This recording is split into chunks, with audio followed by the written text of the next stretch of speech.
आज तुमच्याकडे अमाप पैसा आहे, आज तुमच्यासोबत ईडी आहे, तुमच्यासोबत सीबीआय आहे, तुमच्यासोबत यंत्रणा आहेत, तुमच्यासोबत निवडणूक आयोग आहे आणि त्याचमुळे तुम्ही माज करत आहात। मात्र तुमचा हा जो पक्ष उभा ठाकलेला आहे, जो पक्ष उभा राहिलेला आहे, हा पक्ष अमित शहा यांच्या करांगुळीवर उभा आहे आणि हे अमित शहा यांच्या करांगुळीवरचं पाप आहे असं म्हणणं आहे कोमटरावांचा घरगडी भोंगा राऊत यांचं।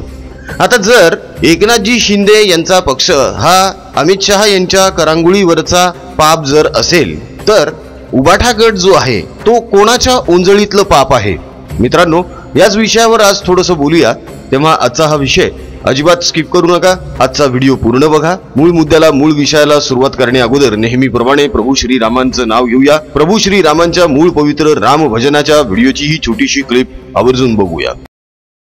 राघव राजा राम पतित पावन सीताराम जानकी रमणा सीताराम जय जय राघव सीताराम जानकी रमणा सीताराम जय जय राघव सीताराम रघुपति राघव राजा राम पतित पावन सीताराम। सध्या उबाठा गटामध्ये खूपच धाकधूक सुरू आहे। यांच्या गटामध्ये खूप सध्या खळबळ माजलेली आहे। त्याचं कारण असं आहे, संभाजीनगरमध्ये 35 माजी पदाधिकाऱ्यांनी आणि 20 माजी नगरसेवकांनी उबाठा गटाला सोडू चिठ्ठी दिलेली आहे आणि ते शिंदे गटामध्ये प्रवेशकर्ते झालेले आहेत। नांदेडमध्ये सुद्धा उबाठा गटाला खूप मोठं खिंडार पडलंय। पुण्यामध्ये यांना खिंडार पडलेलं आहे, मुंबईमध्ये सुद्धा यांना मोठं खिंडार पडलेलं आहे। धुळे, नागपूर, कोकण या सगळ्या ठिकाणाहून मोठ्या प्रमाणावर उबाठा गटाचे कार्यकर्ते आणि पदाधिकारी एकतर शिंदे गटामध्ये सामील होत आहेत, नाहीतर मग भाजपमध्ये सामील होत आहेत। तरी सुद्धा उबाठा गटातर्फे असं सांगण्यात येत आहे की ज्यांना राहायचं त्यांनी राहा, ज्यांना जायचंय त्यांनी जा, आम्हाला काही घंटा फरक पडत नाही। आणि आता ही गोष्ट तर संभाजीनगरमध्ये खूप उघड बघायला भेटली। उबाठा गटाचे काही माजी नगरसेवक आणि पदाधिकारी हे शिंदे सेनेमध्ये प्रवेश करणार अशी जोरदार चर्चा मध्यंतरी सुरू होती आणि ही चर्चा जेव्हा खरी ठरायला लागली तेव्हा उबाठा गटाचे संभाजीनगरचे जे उपनेते आहेत, ज्यांचं नाव आहे चंद्रकांत खैरे, जे लोकसभेला दोनदा पडले आणि दणकावून पडले ह्यावेळेस, तर त्या चंद्रकांत खैरे यांनी जाणाऱ्यांना विनंती केली की अरे थांबा रे, नका जाऊ रे, उबाठाची साथ सोडू नका रे, उद्धव साहेबांसोबत थांबा रे। म्हणजे एकीकडे चंद्रकांत खैरे हे जाणाऱ्यांना थांबवण्याचा प्रयत्न करत असताना दुसरीकडे उबाठा गटाचे विधान परिषदेचे विरोधी पक्ष नेते अंबादास दानवे असं म्हणतायत, तुम्हाला जायचंय ना जा, आम्ही थांबवणार नाही, आम्हाला काही घंटा फरक पडणार नाही। या अगोदर सुद्धा पेंग्विन ठाकरे यांनी जाहीर केलेलं होतं की आजपर्यंत आम्हाला सोडून जे जाणारे कोणी आहेत त्यांना आम्ही थांबवलं नाही आणि भविष्यातही आम्ही थांबवणार नाही। यांची ही गळती जर अशीच सुरू राहिली तर यांच्या ओंजळीमध्ये असलेली ही गटरूपी सेना कधी रीती होऊन जाईल ते कळणार नाही। आता जर यांचा हा सकाळचा भोंगा असा आरोप करतो की शिंदे सेना जी आहे ती अमित शहा यांच्या करांगुळीवरच पाप आहे, तर मग ही जी उरली सुरलेली शिल्लक सेना जी ओंजळीमध्ये आहे ती ओंजळ कोणाची आणि हे पाप कोणाचं?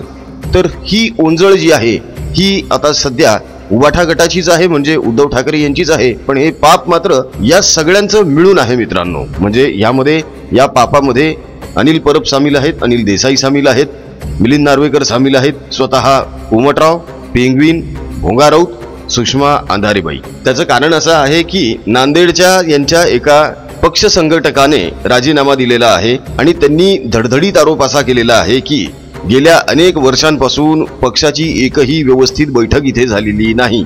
या व्यतिरिक्त सुषमा अंधारे या धडधडीतपणे पैसे घेतात आणि मगच पदांचं वाटप करतात। सुषमा अंधारे यांच्यावर हा आरोप काही पहिल्यांदा होत नाहीये। असा आरोप यांच्यावर या अगोदर बीडच्या उबाठा गटाच्या जिल्हाध्यक्षाने सुद्धा लावलेला होता।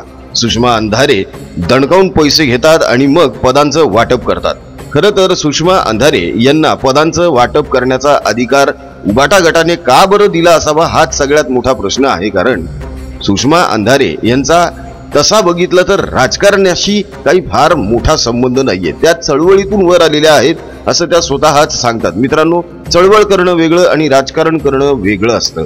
कदाचित एवढी अक्कल उबाठाकडे जर असती तर आज यांची अशी गत झालेलीच नसती. मात्र उबाठा गटाच्या या ओंजळीचं जे पाप आहे ते हे सगळ्यांचं मिळून आहे आणि यामध्ये सगळ्यात मोठा वाटा जो आहे तो भोंगा राऊत यांचाच आहे. कारण या भोंग्यानेच शपथ घेतलेली होती की एक दिवस मी बाळासाहेबांच्या शिवसेनेला टाळं लावून दाखवेल आणि आपल्या या शब्दाला, या शपथेला इमाने इदबारे जागत या माणसाने आपली वाटचाल सुरू ठेवली. मित्रांनो, समजा एखाद्याच्या नजरेसमोर त्याचं अधपतन जर होत असेल आणि त्याला माणसं सोडून जात असतील तर माणूस प्रयत्न करतो, त्यांना थांबवण्याचा प्रयत्न, त्यासाठीची धडपड, अशा काही गोष्टी कराव्या लागतात. वेळप्रसंगी काही तजवीज करावी लागते, थोडी पदरमोड करावी लागते, कधी कधी थोडंसं नमतं घ्यावं लागतं, पडतं घ्यावं लागतं. मात्र उबाठा गटामध्ये अशा गोष्टी घडणं अजिबातच शक्य नाही. त्याचं कारण असं आहे की उबाठा गटाचा म्हणजेच या कोमटरावांचा, पेंग्विनचा अहंकार इतका मोठा आहे की यांच्या या अहंकारापोटी हे इतके अधपतनाला पोचलेले आहेत की आता इथून पुढे यांची प्रगती होणं सुद्धा हे दुरापास्त झालेलं आहे. आणि म्हणूनच ही गोष्ट अनेकांच्या लक्षात आली असल्यामुळे लोक धडाधड यांना सोडून निघून चाललेले आहेत. तरी सुद्धा हे बाप बेटे बेशरमपणे असं म्हणतात की आम्ही कोणालाही थांबवणार नाही. खरं तर कोणाचीही तुमच्यापाशी थांबण्याची अजिबातच इच्छा उरलेली नाहीये. बाप चोरला, पक्ष चोरला, चिन्ह चोरलं, या पलीकडे यांची गाडी कधी सरकतच नाहीत. आणि नुकताच आदित्य ठाकरे यांनी एक खूप मोठा हलकटपणा केलेला आहे. तो असा की सैफ अली खान याच्या घरावर ज्याने हल्ला केला तो एक बांगलादेशी घुसखोर निघाला. यावरून आदित्य ठाकरे यांनी अमित शहा आणि केंद्र सरकारवर निशाणा साधण्याचा प्रयत्न केला. अशा मोथळ्याच्या काही बातम्या वर्तमानपत्रांमधून आणि वृत्तवाहिन्यांमधून झळकल्या. काय तर म्हणे आदित्य ठाकरेनं केंद्र सरकार आणि अमित शहांना धारेवर धरलं. धारेवर धरलं म्हणजे काय तर आदित्य ठाकरे यांनी प्रश्न केलेला आहे की जर तो बांगलादेशी भारतात घुसलेला आहे तर ही सर्वस्वी जबाबदारी केंद्र सरकारची आहे, केंद्र सरकारच्या गृह मंत्रालयाची आहे, पर्यायाने अमित शहा यांची आहे. 10 वर्षांपासून जर केंद्रामध्ये भाजपचं सरकार आहे, हे जर सत्तेत आहेत, तर मग अशी घुसखोरी का होत आहे? खरं तर एखाद्या देशामध्ये घुसखोरी होणं हा आंतरराष्ट्रीय कटाचा देखील भाग असू शकतो. मात्र या सगळ्या गोष्टी या लोकांच्या डोक्यावरून जातात. महत्वाची गोष्ट म्हणजे 2 दिवसांपूर्वीच आम्ही एक व्हिडिओ केलेला होता की उद्धव ठाकरे आणि आदित्य ठाकरे हे स्वतःच बांगलादेशी घुसखोरांना मुंबईमध्ये आपल्या मतांसाठी पोसायला लागलेले आहेत आणि त्यासाठीच वांद्र्यामध्ये 180 बांगलादेशी घुसखोरांच्या अनधिकृत बांधकाम असलेल्या झोपड्या तोडण्यासाठी जेव्हा बुलडोझर पाठवण्यात आलेले होते, कार्यवाही करण्यात येत होती, तेव्हा आदित्य ठाकरे आणि वरुण देसाई आपल्या शेकडो समर्थकांसह तिथं पोहोचले आणि त्यांनी ही कारवाई बंद पाडली. म्हणजे एकीकडे केंद्र सरकारला बांगलादेशी घुसखोरांवरून टार्गेट करायचं आणि दुसरीकडे याच बांगलादेशी घुसखोरांना आपल्या मतांचा वापर करून घेण्यासाठी त्यांच्या झोपड्या पाडू नयेत म्हणून समर्थकांसह रस्त्यावर आडवं जायचं. हा दुटप्पीपणा केवळ आणि केवळ उबाठा गटच करू शकतो. कारण ही इतके नालायक आणि बेशरम लोक आहेत की सत्तेमध्ये असताना सुद्धा काम न करता, लोकांची कामं न करता, लोकांच्या उपयोगाची कुठलीही कामं न करता खिशामध्ये राजीनामे घेऊन हे भाजपला फक्त ब्लॅकमेल करत हिंडत होते. बांगलादेशी घुसखोरांना वाचवणं, त्यांच्या झोपडपट्ट्या तोडण्यापासून सरकारला अडकवणं, त्यांना थांबवणं हे यांचं ज्वलंत प्रखर हिंदुत्व. आणि आता लोकांना यांचं हे ज्वलंत प्रखर हिंदुत्व नकोसं झालेलं आहे. म्हणूनच यांच्याच या गटातून, यांच्या या उंजळीतून पाणी निघून जावं त्याप्रमाणे सगळे कार्यकर्ते आणि पदाधिकारी निसटून जात आहेत. तरी सुद्धा यांना त्याचं काहीही वाटत नाही. कारण हे तिन्ही त्रैलोक्यातले, ब्रह्मांडातले बेस्ट सीएम अजिबातच नाहीत, तर हे तिन्ही त्रैलोक्यातले, ब्रह्मांडातले सर्वात बेशरम लोक आहेत.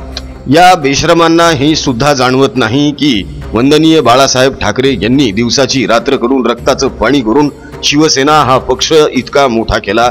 मात्र यांच्या ह्या नाकर्तेपणामुळे आणि यांच्या या अहंकारामुळे शिवसेना हा पक्ष याचे 2 भाग झाले, 2 गट निर्माण झाले आणि यांच्या गटातून सातत्याने गळती होत आहे.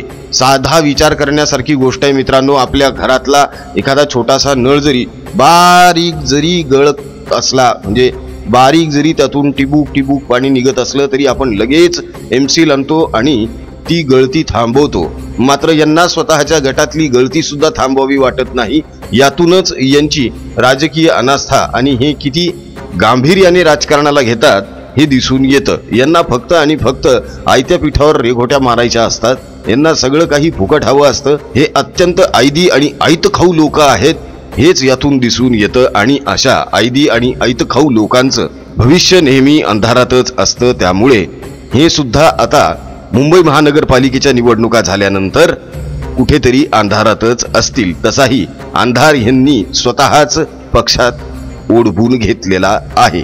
कदाचित उबाठाच्या ओंजळीतलं हे जे पाप आहे ते ह्या अंधारामुळे सुद्धा असू शकतं.